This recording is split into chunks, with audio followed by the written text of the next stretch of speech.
Eu tinha 17 anos na época dos anos 80, uma década em que os telefones celulares ainda eram algo impensável. Durante o ensino médio, conheci alguém que se tornaria minha melhor amiga, uma garota chamada Camila. Nosso encontro aconteceu por meio do irmão dela, Rafael, que um dia me pediu para namorá-lo, e eu aceitei. No início, Camila não ficou exatamente animada com essa aproximação entre nós dois, o que me deixou um pouco desconfortável. Mas quando finalmente abri meu coração para ela sobre como me sentia, tudo mudou. Ela começou a me respeitar e, aos poucos, construímos uma amizade profunda e genuína. Meu relacionamento com Rafael não durou muito tempo, mas passei a frequentar tanto a casa deles que me tornei praticamente parte da família.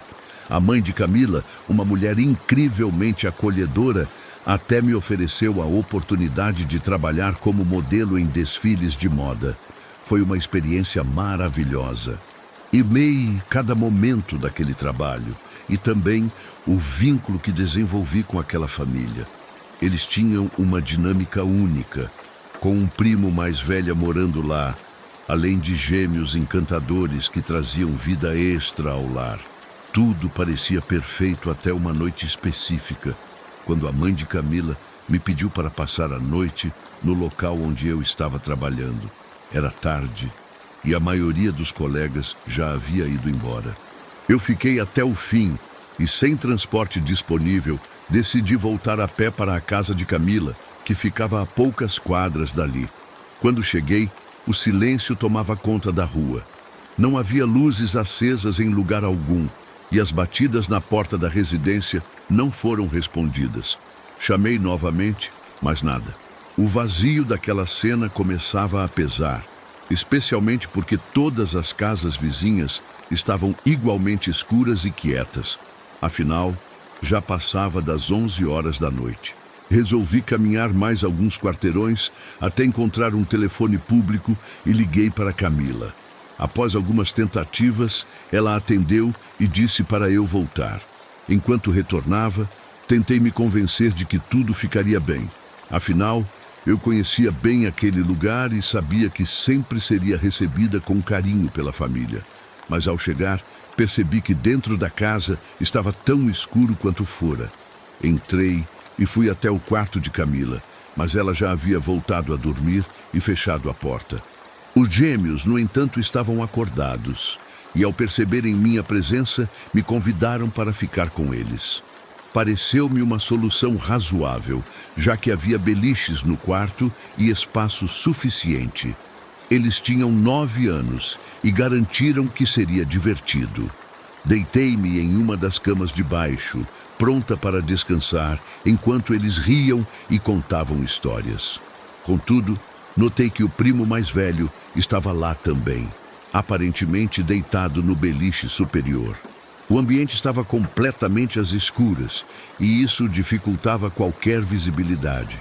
Os meninos continuavam brincando, mas logo o comportamento do primo começou a mudar. Ele começou a fazer comentários estranhos, perturbadores e inadequados para mim. A falta de luz intensificava a sensação de medo, pois eu não conseguia identificar de onde sua voz vinha. Primeiro, ignorei, achando que talvez fosse só uma tentativa de chamar atenção. Porém, ele foi ficando cada vez mais explícito e rude, sem se importar com a presença das crianças. Minha preocupação aumentava a cada palavra dele. Pedi educadamente para que parasse, mas ele continuou, tornando-se ainda mais agressivo verbalmente. Mesmo sabendo que havia outras pessoas na casa, a mãe e o próprio irmão de Camila, que provavelmente estavam dormindo nos quartos próximos, comecei a sentir medo real. Quando a situação ficou insuportável, decidi sair do quarto. Imaginei que Camila poderia acordar facilmente e me ajudar, enquanto outros cômodos estavam mais distantes ou menos acessíveis. Caminhei pelo corredor até o quarto de Camila e bati na porta repetidamente, mas não obtive resposta. Ficou claro que ela estava profundamente adormecida. Enquanto isso, ouvia o primo falando coisas desconexas do outro cômodo. Desesperada, Vi-o saindo do quarto e indo em minha direção pelo corredor. Já estava farta daquilo.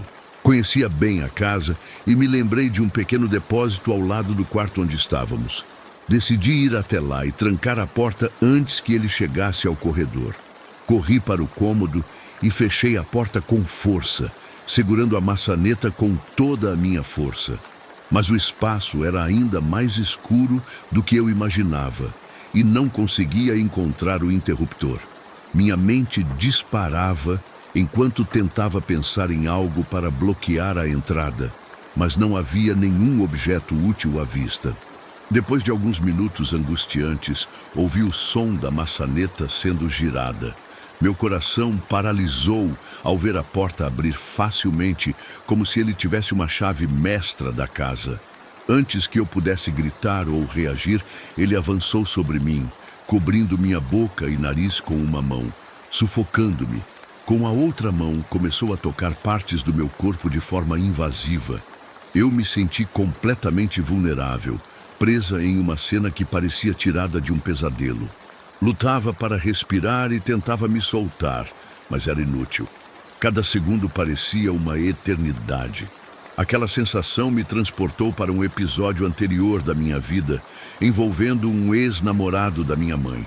A raiva e o pânico se misturavam dentro de mim. E pensei em simplesmente desistir. Mas de repente ouvi batidas na porta. Era Camila, que finalmente havia acordado. Ela perguntou se estava tudo bem. Naquele instante, o primo apertou ainda mais seu aperto para que eu não pudesse emitir qualquer som. Respondendo que sim, tudo estava tranquilo. Tentei fazer algum barulho, mas a falta de ar tornava impossível.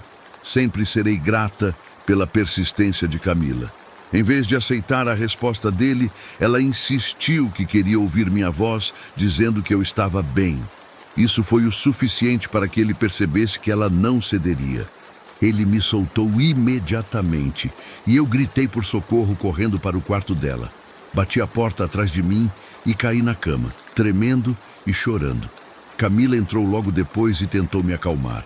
Entre lágrimas, contei que ele poderia arrombar a porta e entrar, mas ela prometeu que não permitiria isso. Minha adrenalina estava nas alturas, mas o cansaço físico e emocional acabou vencendo, e eu adormeci. Antes de cair no sono, porém, meus pensamentos rodopiavam. Eu me questionava como aquilo havia acontecido, se eu poderia ter feito algo diferente e como enfrentaria o dia seguinte. Ao acordar na manhã seguinte, fiquei assustada ao lembrar do ocorrido. Camila não estava no quarto, e por um momento imaginei que o primo ainda pudesse estar na casa. Mas então ouvi vozes na cozinha. Era Camila conversando com sua mãe, que havia acabado de chegar. Ao me juntar a elas, soube que Camila já havia contado tudo o que acontecera na noite anterior. Sua mãe estava compreensiva e indignada, prometendo que o primo havia sido expulso da casa naquela manhã e nunca mais seria bem-vindo ali. Aquela situação me fez refletir profundamente. Em uma experiência anterior, eu optei por não denunciar o agressor, porque senti que era minha culpa e temia ser julgada. Mas agora, com a segurança que aquele lar me proporcionava, percebi que não merecia passar por aquilo novamente. Eu me sentia parte daquela família. A mãe de Camila sempre foi como uma segunda mãe para mim, e eu não queria causar problemas. No entanto, entendi que, independentemente do contexto, ninguém tem o direito de violar o espaço e a dignidade de outra pessoa. A partir daquele dia, ganhei uma nova perspectiva sobre a importância de denunciar atos de violência. Percebi que calar-me apenas alimentava o ciclo de abuso e que buscar ajuda era essencial para romper esse padrão. Compartilho este conselho de forma sincera, sem pretensões de ditar condutas. Todos, homens e mulheres, devem considerar carregar itens de defesa pessoal, como spray de pimenta ou uma arma de choque. Não pretendo iniciar um debate sobre o uso de armas, mas é crucial saber que você pode se proteger de forma eficaz contra predadores humanos, ou até mesmo animais, mantendo uma distância segura. Essa decisão surgiu diretamente da minha experiência traumática. Seja com spray de pimenta ou com algo que possa imobilizar temporariamente o agressor, o importante é garantir sua segurança e escapar ileso. Essa experiência moldou quem sou hoje, fazendo-me valorizar ainda mais a necessidade de estar preparada para situações inesperadas. Nunca se sabe quando ou onde alguém com más intenções pode aparecer, e estar equipado pode fazer toda a diferença.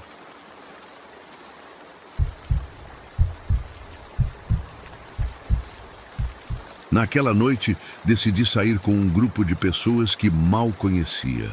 Entre elas, havia uma amiga próxima chamada Luna, cuja energia vibrante sempre me encantava. Ela era do tipo de pessoa que conseguia transformar qualquer reunião casual em uma festa memorável, com sua risada alta e histórias cativantes. Os outros integrantes do grupo eram conhecidos superficiais. Rostos que eu via ocasionalmente, mas com quem nunca tinha criado laços mais profundos. Começamos a noite em um bar tranquilo, onde risadas e drinks coloridos preenchiam o ambiente. A conversa fluía bem e logo nos mudamos para outro lugar, seguindo a tradição de explorar diferentes pontos da cidade enquanto conhecíamos novas pessoas. Ao chegarmos ao segundo local, Luna foi a primeira a sugerir algo extra para animar a noite. Aqueles pequenos complementos que muitos grupos acabam experimentando. Eu, por outro lado, nunca fui adepta dessas práticas, então recusei educadamente. Contudo, outra garota do grupo, que atendia pelo nome de Mel, insistiu repetidamente para que eu participasse. Depois de algumas tentativas frustradas de convencimento, ela começou a pressionar mais do que eu esperava. Decidi me afastar por alguns minutos para evitar o desconforto, voltando apenas quando Luna retornou do banheiro. Para minha surpresa, Mel agiu como se nada tivesse acontecido, e logo depois disso, um grupo de rapazes se aproximou, iniciando conversas leves e flertes casuais. Enquanto eu estava comprometida, tanto Luna quanto Mel pareciam solteiras e abertas a interações mais descontraídas. A situação começou a ficar tensa quando Mel e Luna começaram a exagerar nas brincadeiras e nas bebidas. Decidi dar uma pausa e ir ao banheiro, aproveitando para enviar uma mensagem ao meu parceiro, avisando que voltaria para casa em breve. No entanto, quando voltei à mesa, algo me pareceu estranho. Meu telefone, que antes funcionava perfeitamente, agora estava completamente sem bateria. Nesse momento, notei que os rapazes já estavam bastante alterados e mesmo eu ainda me sentindo relativamente sóbria, Mel colocou uma nova bebida na minha mão. Relutante, aceitei para evitar criar um clima estranho, mas prometi a mim mesma tomar apenas um gole. Procurei Luna para avisá-la que queria ir embora. Quando cheguei à mesa dela, vi Mel e os rapazes completamente descontrolados. Foi nesse instante que comecei a sentir uma leve vertigem, como se o chão sob meus pés estivesse se movendo lentamente. Decidi que era hora de partir. Juntei minhas coisas e chamei um táxi, já que meu celular estava inutilizável. Ajudei as garotas a entrarem no banco de trás do carro e informei ao motorista que deveríamos deixá-las primeiro antes de seguir para minha casa. No meio do caminho, porém, minha visão escureceu e meu corpo sucumbiu à escuridão. Quando recobrei a consciência, percebi que estava no banco da frente e o motorista segurava minha mão. Minha mente estava confusa e, por um breve momento, confundi-o com meu parceiro. Mas rapidamente voltei à realidade ao notar detalhes ao meu redor. Vi minha carteira no porta-copos e percebi que o taxímetro estava desligado. Ele disse algo sobre me levar para um lugar romântico, o que imediatamente acendeu um alerta dentro de mim. Expliquei que precisava voltar para casa porque meu parceiro estava me esperando. Foi então que ele falou algo que me gelou até os ossos. Você parou de mencioná-lo há algum tempo. Aquelas palavras indicavam que eu já tinha falado sobre meu parceiro mais de uma vez durante o trajeto, algo que não conseguia lembrar. Ele continuou: "Só preciso que você finja um pouco." Ao dizer isso, apertou minha mão com mais força. Meu coração disparou e cada músculo do meu corpo estava tenso. Sabia que precisava manter a calma para não provocá-lo. Então fingi colaborar enquanto tentava discretamente pegar minha carteira. Ele percebeu meu movimento e a afastou de mim, colocando-a fora do meu alcance. Naquele momento, senti uma nova onda de tontura e meu corpo sucumbiu outra vez à escuridão. Quando voltei a mim, estávamos estacionados perto de um ponto turístico famoso. Normalmente, aquele local seria cheio de vida, mas naquela madrugada estava deserto, cercado por árvores silenciosas que pareciam sussurrar segredos sombrios. Comecei a chorar desesperadamente, implorando para que ele me levasse de volta para casa. Disse que queria ver meu parceiro e que contaria tudo para alguém caso ele continuasse com aquilo. Ele me lançou um olhar intenso e respondeu: "Eu te levo para casa, mas só se você fingir ser minha namorada por um tempo." Aquelas palavras me deixaram paralisada. Tudo o que eu queria era estar longe dali, de volta nos braços do meu parceiro. Sabia que aquela era uma situação perigosa. Então concordei, fingindo colaborar para evitar qualquer escalada de violência. Ele sorriu, um sorriso que me causou arrepios, e colocou minha carteira de volta no porta-copos. Com cuidado, peguei-a e escondi debaixo da minha perna. Ele segurou minha mão enquanto dirigia novamente em direção a um pequeno lago isolado, falando sem parar. Mas eu não conseguia focar em suas palavras. Estava concentrada em não desmaiar novamente e em pensar em como escapar. Ele começou a fazer exigências estranhas. "Se você me deixar te dar um beijo, eu te levo de volta." Meu corpo inteiro enrijeceu e respondi um firme não. Por um breve instante, seu rosto se transformou em uma máscara de raiva. Seu toque era sufocante, e antes que eu pudesse me afastar, ele pressionou seus lábios contra os meus. Mantive meus lábios firmemente fechados, preparando-me mentalmente para reagir, morder ou arranhar, caso fosse necessário. Felizmente, ele logo me soltou e se afastou. Seu olhar fixo em mim parecia durar uma eternidade, enquanto meu coração batia descompassado. Cada segundo parecia uma eternidade e meu corpo estava em estado de alerta máximo. Apesar da tontura persistente, sabia que precisava encontrar uma oportunidade para fugir. Quando avistamos os primeiros sinais de civilização, comecei a planejar minha saída. Assim que paramos em um sinal vermelho, decidi agir. Abri a porta rapidamente e saí correndo, sem olhar para trás. Ouvi o som de pneus cantando enquanto ele tentava me alcançar, mas continuei correndo. Estava perdida, sem dinheiro e com o telefone descarregado. Andei por ruas desertas, exausta e chorando, até que um carro parou ao meu lado. Instintivamente, comecei a correr novamente, mas uma voz feminina gritou: "Ei, você está bem?" Parei imediatamente, ofegante e tremendo. Era uma mulher de meia idade, com cabelos curtos grisalhos e um casaco surrado, mas seus olhos transmitiam uma calma que acalmou meu pânico crescente. Quando ela me abraçou, senti um calor que há horas achava perdido. Olhei para trás e vi o táxi dando ré e desaparecendo por uma rua lateral. Desabei em lágrimas, incapaz de conter o turbilhão de emoções. Ela me abraçou forte e perguntou o que havia acontecido. Contei tudo o que pude e ela pediu o número do meu parceiro para avisá-lo. Ditando o número de memória, ela ligou para ele. Ele atendeu na mesma hora e ela explicou onde eu estava, garantindo que eu estava a salvo e que me levaria para casa. O caminho de volta foi feito em silêncio, exceto pelos meus soluços ocasionais. Chegamos finalmente e meu parceiro estava do lado de fora, visivelmente angustiado. Corri para seus braços, sentindo-me protegida pela primeira vez naquela noite. Aquela mulher foi um verdadeiro anjo enviado para me salvar. Antes de se despedir, Ela me entregou um número de telefone dizendo que eu poderia ligar caso precisasse conversar. Olhei para o relógio. Eram 5 horas da manhã. Eu havia saído do primeiro bar por volta das 11 horas da noite. Essa é a última coisa que me lembro com clareza desde aquele dia. Nos dias seguintes, cada som de carro me fazia tremer, e o simples pensamento de sair à noite sozinha parecia impossível.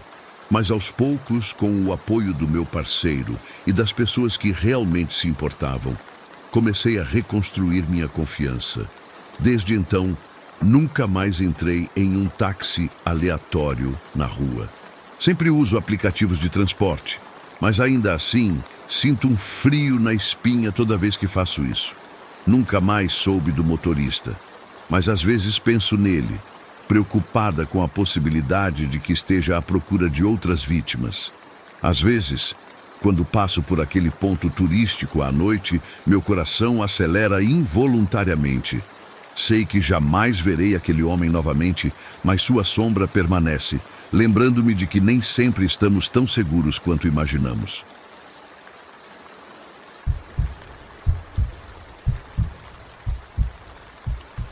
Me chamo Laura e preciso compartilhar algo que marcou minha vida de maneira profunda. O episódio aconteceu há 8 anos, mas ainda ecoa em minha memória como se fosse ontem. Não é fácil descrever os detalhes, mas sinto que preciso colocar tudo isso para fora. Tudo começou em um dia aparentemente normal. Eu estava caminhando de volta para casa após um longo dia de trabalho, quando, de repente, uma sensação estranha percorreu meu corpo. Era como se alguém estivesse me observando furtivamente. Parei por um instante e olhei ao redor, mas não havia ninguém à vista. A rua estava completamente deserta, exceto por mim. Apesar disso, continuei andando, tentando afastar aquele desconforto crescente. No dia seguinte, tentei esquecer o ocorrido e seguir com minha rotina. No entanto, durante um banho tranquilo em casa, a campainha começou a tocar insistentemente. Perguntei-me quem poderia ser a essa hora, mas decidi ignorá-la, na esperança de que a pessoa fosse embora. Contudo, a insistência aumentou, e o som parecia cada vez mais ameaçador. Finalmente, envolta em uma toalha, abri a porta e encontrei um pequeno pacote deixado cuidadosamente no chão. Peguei-o com certa hesitação e fechei a porta rapidamente. Ao abrir o embrulho, deparei-me com uma foto minha em um momento descontraído, rindo em uma mesa de bar, enquanto segurava uma bebida. Junto à imagem, um bilhete dizia: "Você está radiante, minha Laura." Naquele exato momento, senti um calafrio percorrer minha espinha. Algo estava errado. Decidi ligar para a polícia, mas quando expliquei a situação, eles deram pouca importância. Disseram-me para ficar tranquila e prometeram investigar superficialmente. No entanto, as semanas seguintes se arrastaram, carregadas de angústia constante. Eu passava horas olhando por cima do ombro, convencida de que estava sendo vigiada. Meus amigos notaram minha mudança de comportamento e sugeriram que eu saísse mais, talvez até conhecesse alguém especial. Achavam que um relacionamento poderia me trazer segurança emocional, mas eu sabia que não estava pronta para isso. Enquanto isso, os pacotes continuaram chegando, cada um mais perturbador que o anterior.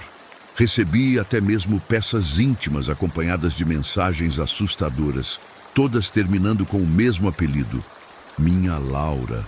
Minha mente estava em constante turbulência, dividida entre o medo e o desespero. As noites se tornaram intermináveis e comecei a evitar sair sozinha. Uma noite, enquanto trabalhava em um café local, um dos meus colegas percebeu meu estado de espírito e me perguntou se eu estava bem. Sem conseguir me conter, contei tudo o que vinha acontecendo. Eles me levaram para uma cafeteria próxima para tentar me distrair. Durante a conversa, acidentalmente tomei um gole de um café que não era meu. Um homem próximo percebeu o erro e sorriu, admitindo que também havia trocado sua bandeja sem querer. Mais tarde, um dos meus amigos comentou sobre o quanto ele parecia simpático e sugeriu que eu pedisse seu número. Embora relutante, Acabei criando coragem para fazer contato. Ele se chamava Gabriel, e nossa interação inicial foi suficiente para aliviar parte da tensão que eu sentia. Entretanto, a tranquilidade durou pouco. Poucos dias depois, outro pacote chegou, dessa vez contendo uma mensagem ameaçadora. Foi então que decidi confiar em Gabriel e contar a ele toda a história. Ele ouviu atentamente e ofereceu apoio incondicional. Em um momento de vulnerabilidade, acabamos nos aproximando e vivemos uma noite intensa. Por alguns instantes, esqueci o medo que me consumia. No entanto, com o tempo, comecei a notar pequenos detalhes incomuns em Gabriel. Certa vez, enquanto estávamos juntos, ele escreveu algo em um guardanapo, uma lista de compras, talvez, e ao observar sua caligrafia, senti um arrepio gélido subir pela minha coluna. Era idêntica à dos bilhetes que eu vinha recebendo. Em outra ocasião, ele me chamou distraidamente de Minha Laura, mas logo se corrigiu. Seu tom casual ao falar sobre o perseguidor me deixou desconfiada. Um dia, enquanto estava no jardim de casa, avistei uma figura misteriosa deixando outro pacote em minha entrada. Decidi me esconder e tirar uma foto, mas o que realmente me gelou foi ver uma tatuagem idêntica à de Gabriel na mão do estranho. Confusa e apavorada, liguei imediatamente para Gabriel e para a polícia. Enquanto aguardava, questionei-me se podia confiar nele ou se ele estava envolvido de alguma forma. Os minutos pareciam arrastar-se eternamente e até mesmo o farfalhar das folhas ao vento soava como um aviso sutil de que algo terrível estava prestes a acontecer.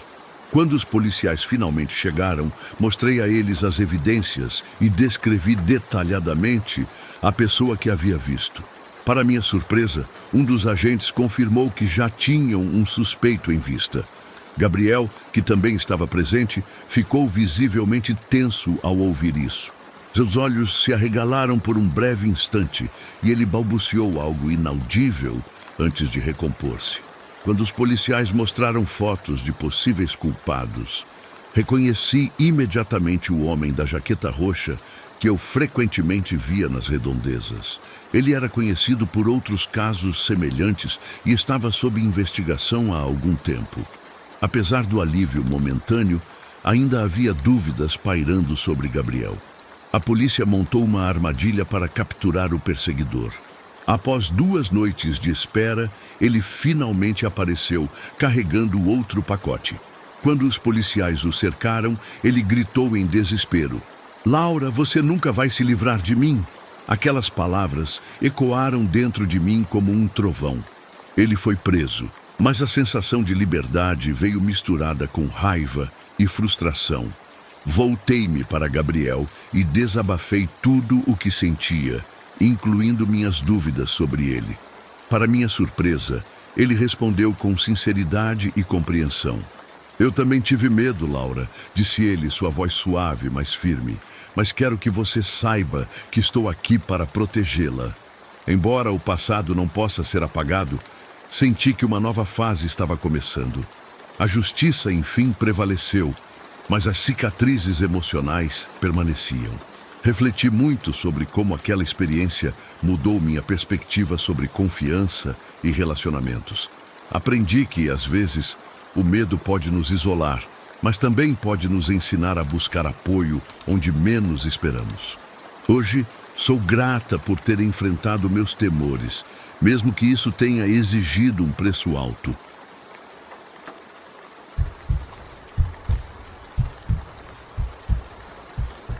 Tudo começou em um período em que meu bolso estava quase vazio. Um conhecido mencionou que havia um homem procurando por alguém para ajudar com alguns papéis, oferecendo uma quantia razoável pelo serviço. Para mim, parecia algo simples demais, mas a verdade é que não tinha margem para recusar. Eu sabia que deveria ter desconfiado assim que vi o estado do lugar, mas a promessa de dinheiro fácil me cegou. Precisava pagar as contas e estava disposta a ignorar os sinais. Quando cheguei ao local combinado, fiquei surpreso. O apartamento era um reflexo do descaso. Pequeno, bagunçado e com um odor que lembrava madeira apodrecida misturado a algo metálico. O homem me recebeu com um sorriso cansado, ajustando os óculos que escorregavam constantemente pelo nariz. Sua voz era amigável, talvez até excessivamente calorosa, como se tentasse criar uma atmosfera de conforto. Havia algo desconfortavelmente familiar em seu comportamento, como se ele estivesse acostumado a manipular as pessoas ao redor. Com certa hesitação, segui suas instruções e entrei na sala onde ele me indicou um sofá velho e rasgado para sentar. Sem muitas explicações, entregou-me uma pilha enorme de documentos antes de desaparecer em outra sala. No início, tudo parecia normal. Eu me concentrei nos papéis, embora não entendesse muito bem os números e nomes ali escritos. Mas logo percebi que o silêncio estava incomum. Então, comecei a ouvir sons estranhos vindos do corredor. Parecia o rangido de madeira antiga ou talvez algo relacionado à tubulação. Porém, o som mudou. Era molhado, como algo sendo mastigado. Meu corpo começou a reagir antes mesmo que minha mente conseguisse processar o que estava acontecendo. Me levantei, instintivamente, e caminhei em direção ao som. Quanto mais eu me aproximava, mais o cheiro insuportável tomava conta do ambiente. Era metálico, como sangue fresco, e fazia meu estômago revirar. Cheguei à porta de onde vinham os barulhos. Hesitei por um momento, mas minha curiosidade foi mais forte. Ao espiar, vi algo que jamais vou esquecer. O cômodo estava imerso na penumbra, mas pude ver o homem agachado no chão, completamente despido, segurando algo em suas mãos. Era carne crua, ensanguentada. Seu rosto estava coberto de vermelho, assim como as lágrimas que escorriam de seus olhos. Ele parecia estar chorando enquanto mastigava aquilo. Olhei para o chão e senti meu coração paralisar. Lá estava o corpo de uma mulher, ou o que restava dele. Suas unhas dos pés estavam pintadas de vermelho, mas sua intimidade estava brutalmente mutilada. Seu torso estava aberto, expondo partes que eu preferia nunca ter visto. A cena era surreal, como se fosse parte de um pesadelo. Você não deveria estar olhando, ele disse, com a voz trêmula, limpando as lágrimas com as mãos sujas de sangue. Foi então que percebi que aquilo não era apenas um trabalho temporário. Eu tinha entrado em um inferno particular. Minha mente gritava para correr, mas minhas pernas pareciam travadas, como se pertencessem a outra pessoa. Finalmente, elas obedeceram. Corri pelo corredor tentando encontrar uma saída. Ele me seguiu, seus passos pesados ecoando pela casa. Em um momento de desespero, trombei contra uma mesa, espalhando papéis por todos os lados. Minhas mãos tremiam enquanto eu procurava algo para me defender. Encontrei apenas um cinzeiro de vidro grosso. Quando ele estava prestes a me alcançar, joguei o objeto com toda a força que consegui reunir. Acertei seu ombro, fazendo-o cambalear, mas ele apenas soltou um grunhido frustrado. Você precisa ficar, ele implorou com uma expressão que misturava desespero e loucura. Corri para a porta, mas ela estava trancada. As janelas também estavam bloqueadas. Tentei arrombar a fechadura, mas foi inútil. Ouvi seus passos se aproximando novamente. Ele agarrou meu braço com uma força impressionante para alguém de sua idade. Seu hálito fétido invadiu minhas narinas enquanto ele sussurrava que eu precisava ficar. Ele começou a me arrastar de volta para aquele quarto horrível. Durante a luta, meu joelho bateu em uma mesa e notei a luminária usada para iluminar os documentos. Sem pensar, peguei-a e a quebrei contra sua cabeça. Ele soltou um grito sufocado e afrouxou o aperto por tempo suficiente para eu escapar. Corri para a janela mais próxima, empurrando a cortina para encontrar a trava. Mas ele já estava atrás de mim novamente, agarrando minha cintura e tentando me puxar de volta. Com um último impulso de sobrevivência, chutei e arranhei com todas as minhas forças, acertando-o na virilha e arranhando seu rosto ensanguentado. Ele rugiu de dor, me empurrando contra a parede e batendo minha cabeça repetidamente. Apesar da tontura, consegui me libertar. Ao lado da mesa, notei um vaso de vidro pesado, colocado ali como se fosse apenas mais um item decorativo, mas que agora representava minha única chance de defesa. Agarrei-o e o lancei contra seu rosto. O vidro se estilhaçou e ele tropeçou, segurando a testa ferida. Não hesitei. Corri para a janela e a quebrei, sentindo o vento frio entrar. Era a primeira vez desde que entrei naquele lugar que realmente me senti seguro. Comecei a pular pela janela, mas sua mão agarrou meu tornozelo. "Você não pode ir embora!" Ele gritou, mas eu não ia deixar que ele me prendesse novamente. Chutei seu rosto com o outro pé até que ele me soltasse. Caí no chão, sentindo uma dor lancinante no tornozelo, mas não parei. Corri mancando pela rua, com a cabeça sangrando, mas vivo. Atrás de mim, ouvi seus soluços desesperados. Ele estava completamente fora de si, mas eu tinha conseguido escapar.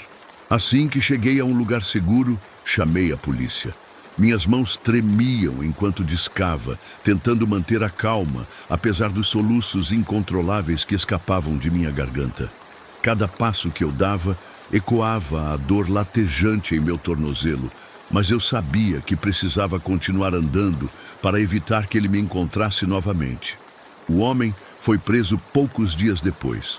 Para minha surpresa, eles já estavam investigando-o havia meses. Descobriram os corpos de várias mulheres em um depósito de lixo a quilômetros de distância. Ele confessou ter abusado e canibalizado cerca de 15 mulheres ao longo das 2 décadas anteriores. O mais assustador foi saber que eu fui a única a escapar de suas mãos com vida. Segundo os policiais, ele estava começando a apresentar sinais de demência senil, o que explicava sua falta de cuidado e comportamento errático. Aparentemente, a doença já estava avançada, comprometendo sua capacidade de tomar decisões racionais e esconder suas atrocidades. Essa experiência deixou marcas profundas em minha vida. Desde aquele dia, qualquer som estranho durante a noite faz meu corpo enrijecer. Mesmo quando estou cercada por segurança, uma parte de mim sempre espera que aquelas mãos ensanguentadas reapareçam para me arrastar de volta para aquele inferno. Ele foi condenado à prisão perpétua, mas morreu alguns meses depois de um ataque cardíaco. Isso me deixa indignada, porque sinto que a justiça não foi feita. Ele teve uma morte tranquila, enquanto suas vítimas sofreram horrores inimagináveis. Enquanto ele partiu deste mundo em silêncio, suas vítimas permanecem vivas apenas nas memórias perturbadoras que deixou para trás. Às vezes, penso se a verdadeira justiça existe mesmo, ou se ela é apenas uma ilusão criada para nos confortar.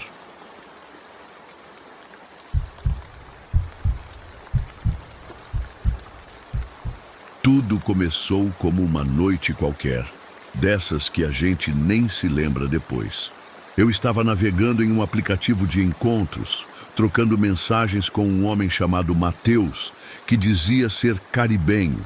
Ele tinha um jeito descontraído, mas algo na intensidade das palavras dele me deixou desconfiada. Suas perguntas eram frequentemente invasivas, quase como se estivesse tentando mapear cada detalhe da minha vida.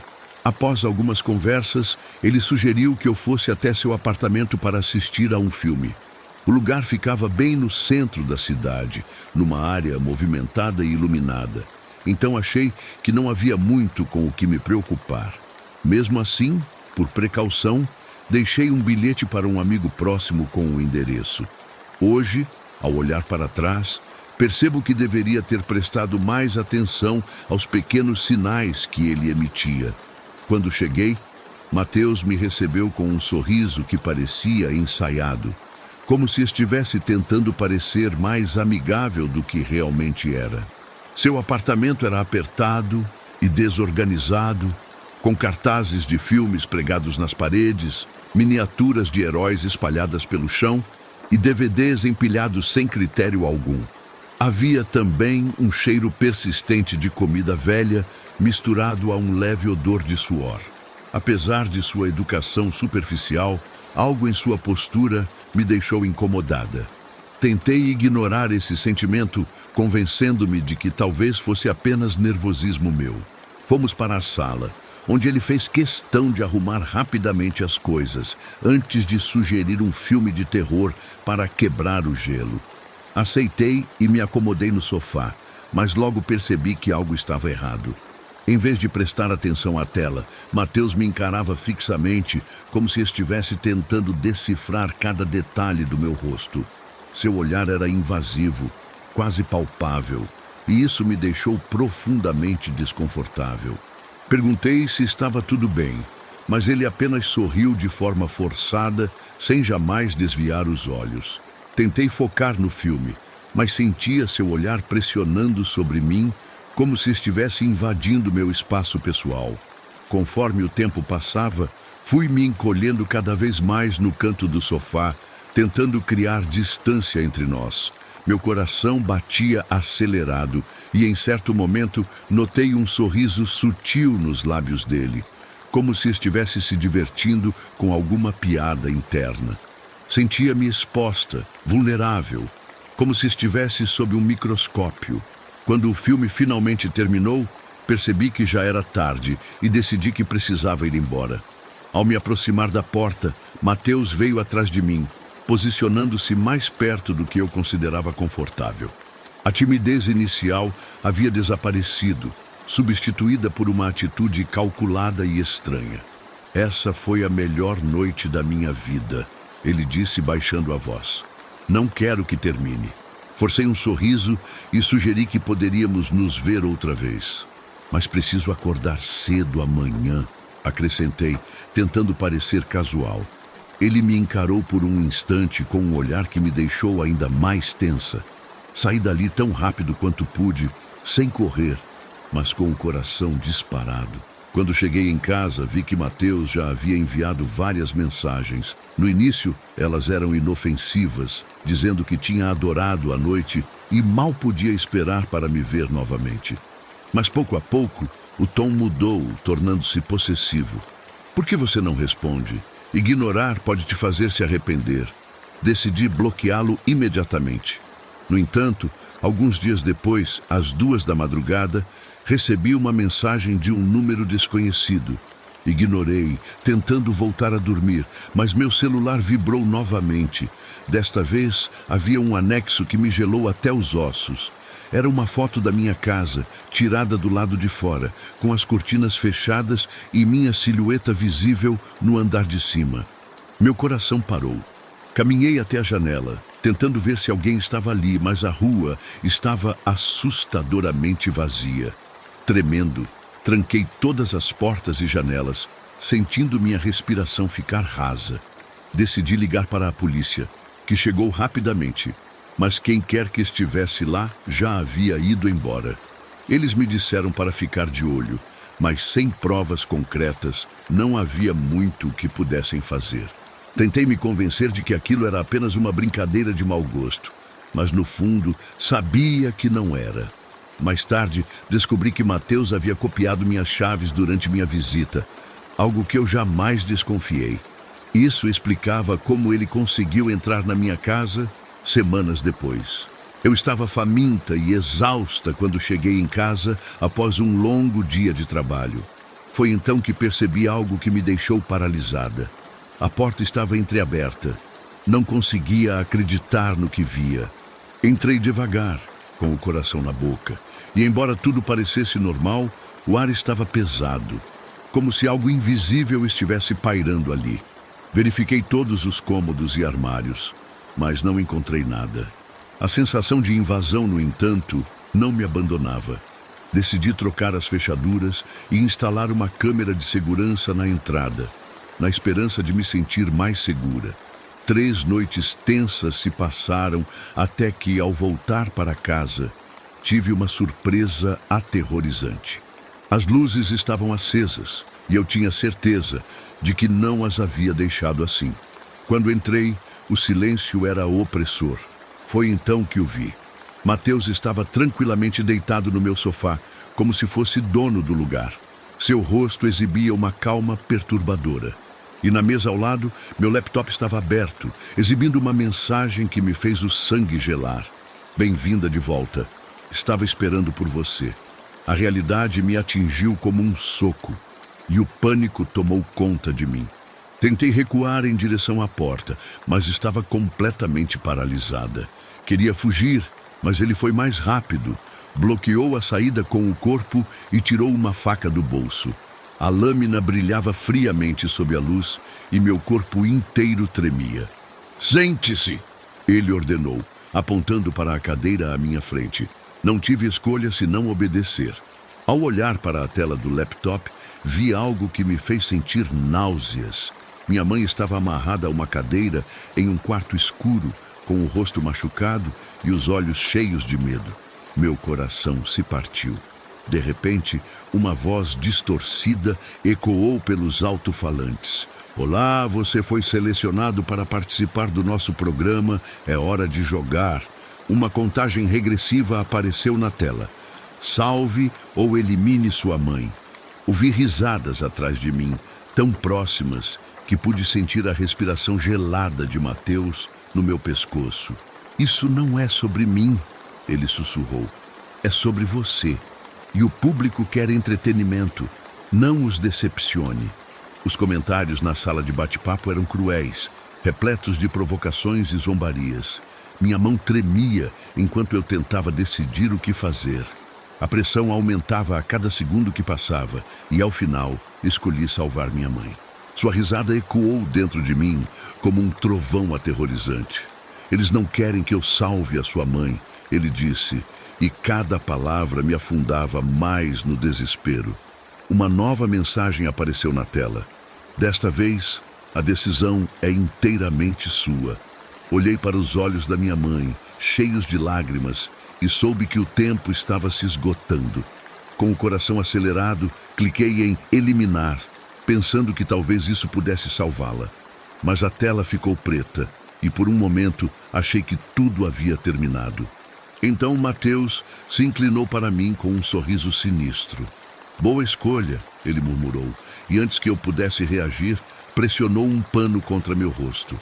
O cheiro forte de clorofórmio me dominou, e a escuridão me engoliu. Não sei por quanto tempo fiquei inconsciente, mas quando acordei, tudo havia desaparecido. Mateus, a faca, a cadeira, era como se nunca tivessem estado lá. Contudo, o pesadelo continuou me assombrando por semanas. Tentei retomar minha rotina, mas era extremamente difícil. Sombras mentais vinham e iam, e a incerteza do que aconteceu naquela noite me consumia. Felizmente, minha mãe estava segura, mas, assim como eu, ela não se lembrava de nada. Um dia, um pacote chegou à minha porta. Ao abri-lo, encontrei um DVD intitulado O Melhor da Noite. Não consegui assisti-lo. Meu estômago revirava só de pensar no que poderia estar gravado ali. Sabia que continha os horrores daquela noite e não queria reviver aquilo. Mateus havia me tirado tudo, e eu sabia que aquilo não havia terminado. Eu era apenas uma peça em seu jogo distorcido, aguardando o próximo movimento. Finalmente, reuni coragem para contar tudo a uma amiga de confiança. Ela ouviu com atenção e, ao final, seu rosto estava sério. "Você precisa de ajuda profissional", ela disse. "Você não está sozinha nisso. E vamos encontrar uma solução formal. Podemos procurar um advogado." Senti um alívio ao compartilhar meu fardo. Havia algo reconfortante em saber que não estava completamente sozinha, mesmo que o medo do que Mateus poderia fazer ainda pairasse sobre mim. Semanas se passaram até que as autoridades finalmente encontraram Mateus e seu grupo sombrio. Durante o julgamento, o juiz pronunciou o veredicto e um suspiro coletivo percorreu o tribunal. Mateus foi declarado culpado. Embora os horrores daquela noite sempre estejam presentes em minha mente, senti uma onda de alívio ao perceber que, de alguma forma, havia conquistado justiça. Ao sair do tribunal, meu coração batia forte. Eu havia recuperado uma parte importante de mim mesmo. Não apenas venci Mateus, mas também me libertei do papel de peão em seu jogo insensato. Foi um processo longo e doloroso, mas finalmente dei o primeiro passo em direção à cura. Ainda sonho com aquela noite, com o som distorcido daquela voz ecoando nos alto-falantes. Mas hoje, quando acordo suando frio, sei que a verdadeira vitória não foi apenas prender Mateus, foi aprender a enfrentar minhas próprias sombras.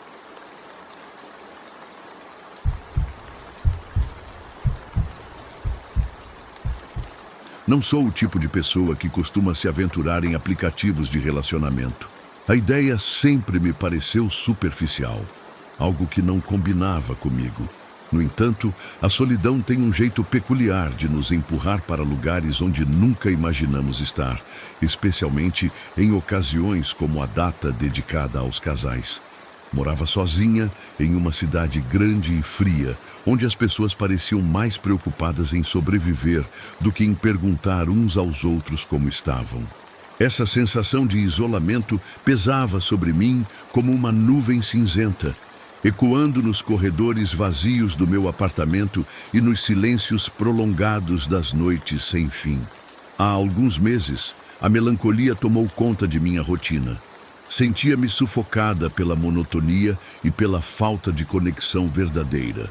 Decidi dar uma chance ao Tinder, na esperança de encontrar alguém com quem pudesse trocar histórias, mesmo que superficiais. Não esperava grandes coisas, apenas algumas conversas para preencher o vazio.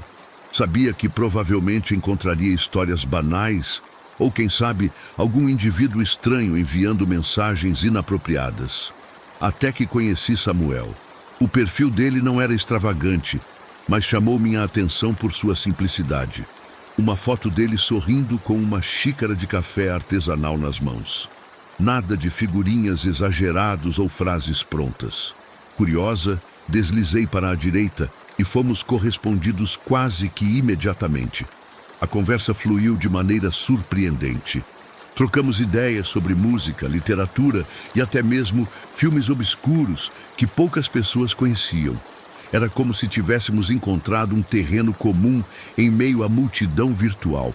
Contra todas as probabilidades, marcamos nosso primeiro encontro para o dia 14 de fevereiro. Parecia clichê, mas também senti que seria uma forma de mudar o significado daquela data para mim. Em vez de ignorá-la como nos anos anteriores, decidi encará-la de frente.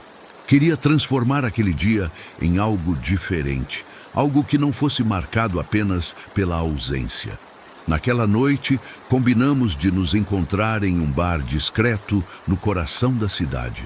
Samuel foi gentil ao oferecer-se para me buscar, algo que achei encantador.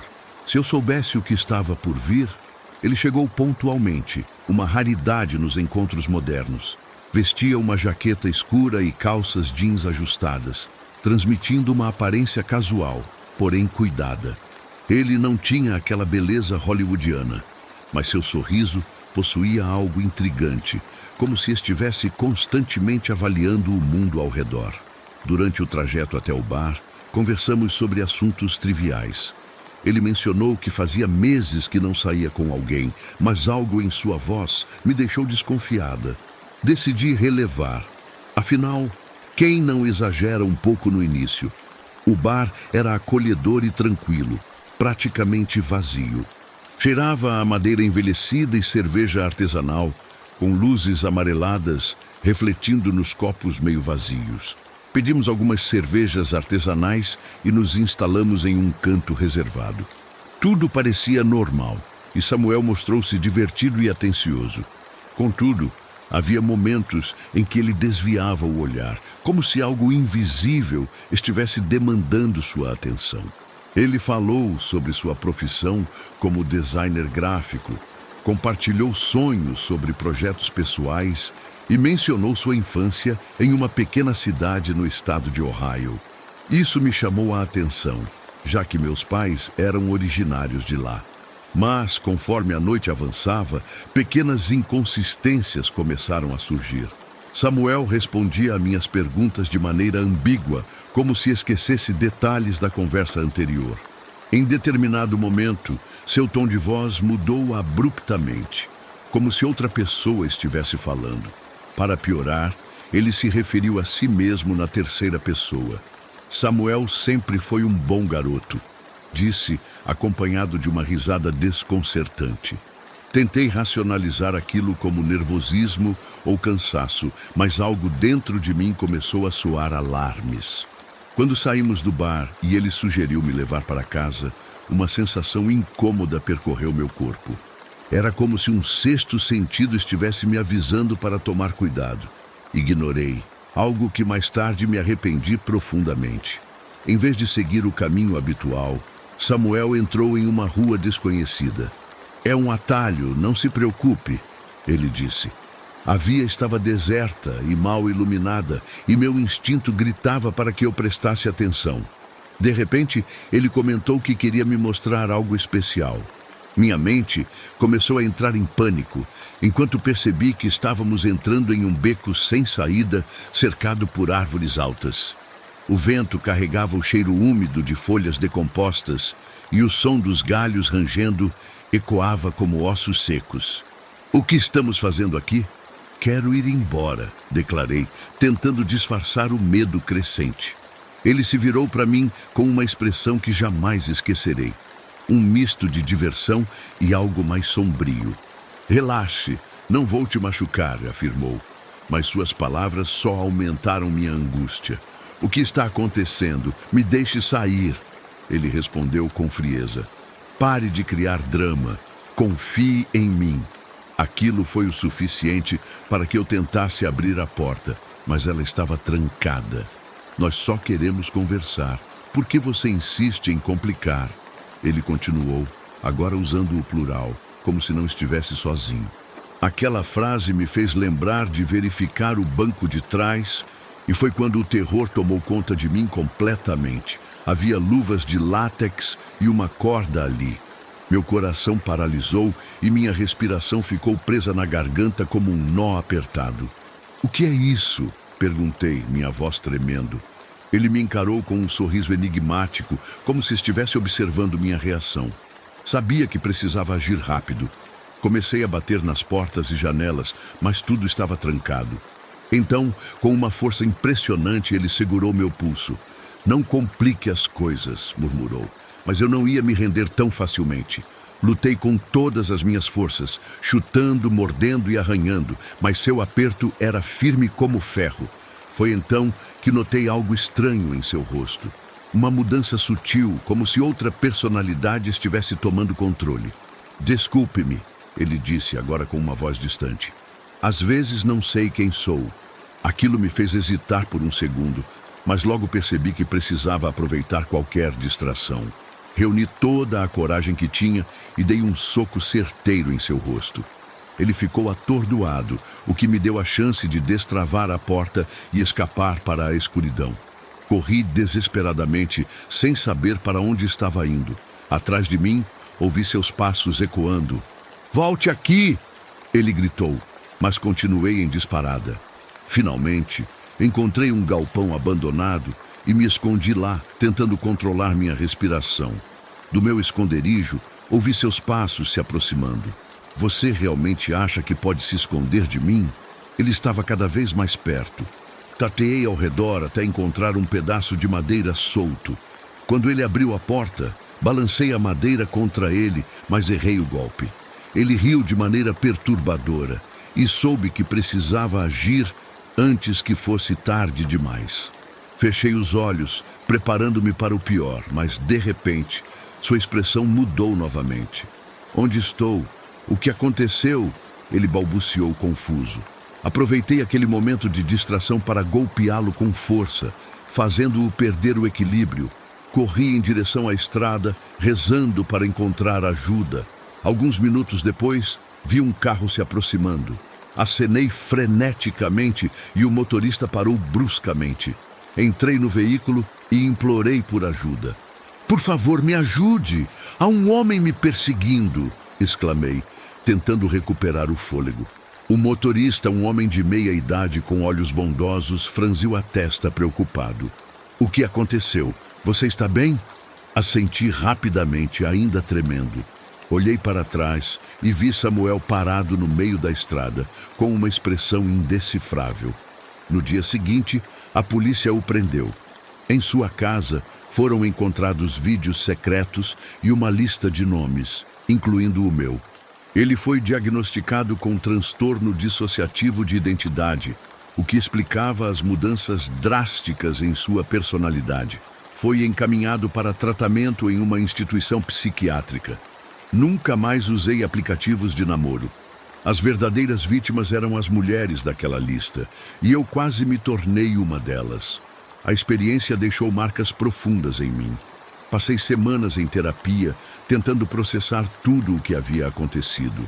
Aprendi que confiar em alguém é um processo delicado e que, às vezes, mesmo as melhores intenções podem nos levar a lugares perigosos. Hoje, olho para trás e vejo aquele episódio como um divisor de águas, um lembrete de que, por mais que desejemos conexão, devemos sempre ouvir nossos instintos e proteger nossa segurança acima de tudo.